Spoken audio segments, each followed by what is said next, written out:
বাংলা পক্ষ এই দ্বিতীয়বার পশ্চিমবঙ্গের নির্বাচন কমিশনের সদর দপ্তরে এসছে।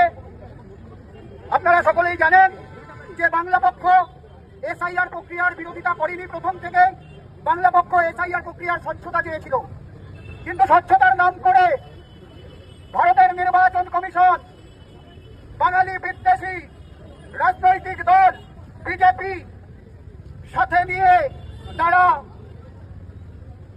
পশ্চিমবঙ্গে ঘটি বাঙালি ঘটি মুসলমান দেশ ভাগের বলি হয়ে আসা পূর্ববঙ্গ থেকে এই পশ্চিমবঙ্গে হিন্দু উদ্বাস্তু মতুয়া বাঙালি, রাজবংশী বাঙালি, কোচ বাঙালি, মেঘ বাঙালি, নবসূত্র বাঙালি, আদিবাসী বাঙালিদের নাম বেছে বেছে পশ্চিমবঙ্গের এসআইআর প্রক্রিয়ার যে ভোটার লিস্ট